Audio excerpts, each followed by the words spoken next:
With this matchup against Trent and Watford, you're playing someone who has a very similar play style to yourself. Can you talk about what you've seen in film and how you plan to prepare for that matchup?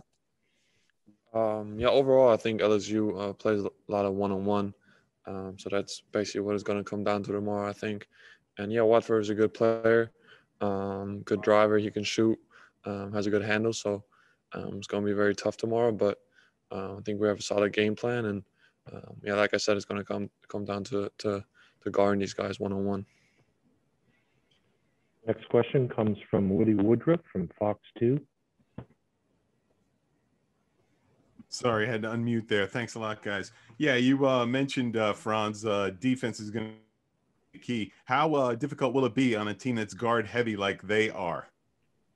Yeah, I mean, not easy, I think, with Smart and Thomas, obviously. We take a lot of shots and are very aggressive. I think we've got to make sure that we do our job in the pick and roll, and then we can't lose them on the perimeter.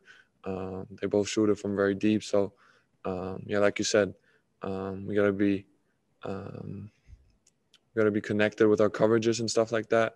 And I think a huge part, like I mentioned earlier, is we always say guard your yard, that you can guard your player in a one-on-one situation, because Thomas and Smart and obviously Watford, but all the other players are very, very talented and skilled. And I think that's going to be very important for tomorrow. Thanks, Franz. Next question is from Justin Rose from WXYZ TV in Detroit. Hey, Franz, just curious about preparation. What's the difference between how Juwan does it and how you guys did it under Beeline? From what I've heard, I wasn't here when Beeline was here, but from what I've heard, my sources told me that there was a little bit more film, a couple more sessions a day, and certainly different coverages and stuff like that, I'm sure. But I think even with Beeline having more film, I think even now we feel very prepared when we go into these games. And I mean, we showed last season with the Battle for Atlantis tournament that we capable of winning games with even when we don't have a lot of time preparing for a team. So I feel very prepared for tomorrow, and obviously we still got some hours to watch some film and stuff like that. But yeah, I'm excited for tomorrow. It's his first tournament as well, you know, coaching through it. You get through the first game, obviously. You know, what is he still that same calm guy that he's been all season? What about his demeanor maybe has changed as it's now one and done time? I mean, he's excited. I think you can feel that in practice. And yeah, like you said, the sense of urgency is definitely there with him. I mean, he knows what's at stake. But at the same time, this is still basketball. We're trying to have fun playing and have fun while doing our job and being focused while doing all that. So we had a good practice today, a good film session, and I'm sure we're going to prepare a little bit more tomorrow. But team is focused, and I think everybody, including Juwan, is very excited to go out there and win tomorrow. Next question is from Chris Ballas from the Wolverine. Franz, a lot of people picking against you guys and really kind of did going into the tournament. Do you see that noise, and do you use that as motivation at all? I'm just trying to win, man. I don't really nobody knows who's going to win and who's not. I think you can see that with these first couple of days of the tournament. So just excited to go out there and play. And, yeah, whatever happens, happens. But as long as you give it your all, I think you can live with the results. And then follow up, what your thoughts on the Big Ten's performance so far? I mean, definitely could have performed a little better, I think. But, I mean, that's what we expected, right? I mean, this is a tournament where everybody can lose at any point. Teams are playing for their season. So not really surprised that some teams have fallen. And, yeah, I mean, definitely would have loved to see some more Big Ten teams win, but that's how it goes. Next question is from Orion Sang from the Detroit Free Press. Hey, Franz, when you look at your past two games, do you feel like you guys as a team have played to your full potential? And if not, what are some of the things you have to do to get to that level? No, I mean, we lost one of the games, and I think even the last game we didn't finish out the way we should have.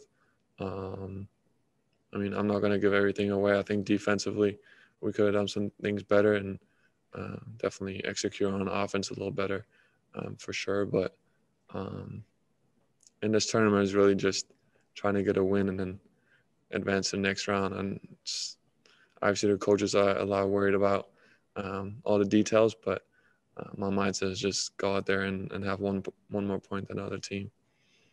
Offensively, do you feel like you guys were still adjusting to the absence of Isaiah? No, not really. Next question is from Andrew Kahn from MLive. Hey, Franz. Just before the start of the tournament, Hunter was telling us how Jawan said tournament time, you can set yourself up for life by playing well. I guess, first of all, just do you remember him saying that to you guys? Yeah, he said I hate talking about myself, but you're looking at one that did it himself.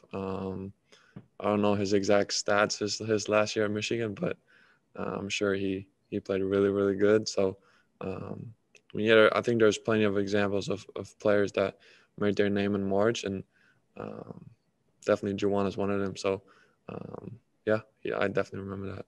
How did you take that? I mean, was that an interesting comment to hear? Did it change your mindset at all, or yeah? I mean, I knew about it. It's definitely cool hearing it from him, but I knew about that. I know what's at stake. I think everybody on our staff, on our team knows that too. So, like I said, just trying to get a win.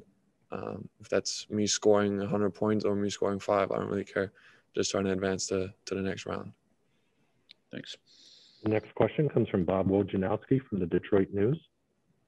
Hey, Franz, it was mentioned certainly what has happened to the Big Ten, some of the games, and Illinois losing to Loyola today.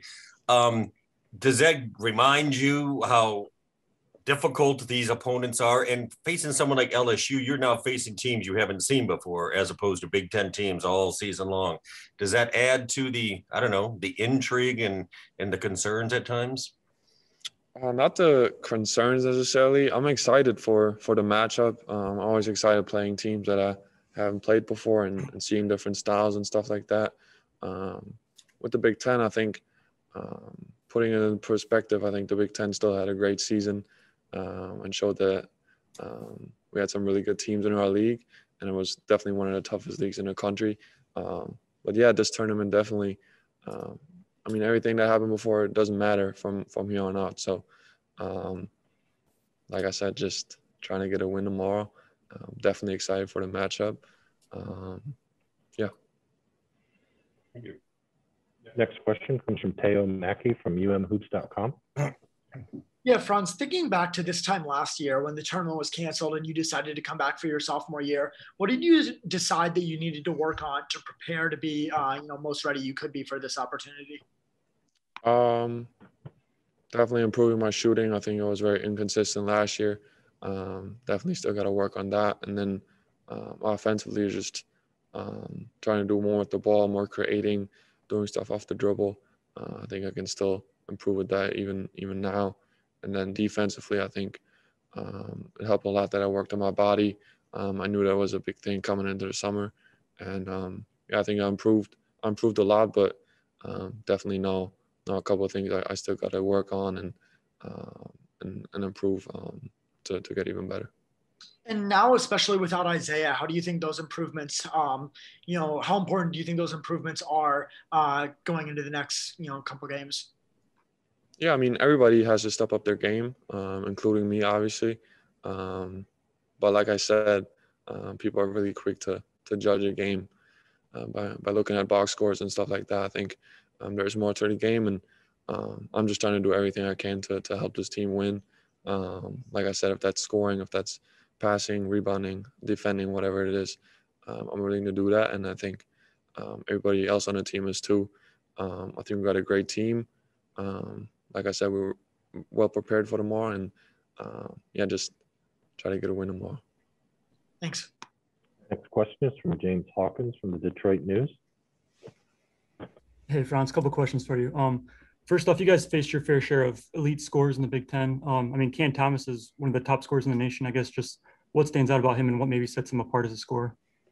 I mean, he's live from everywhere. That's kind of what we talked about today.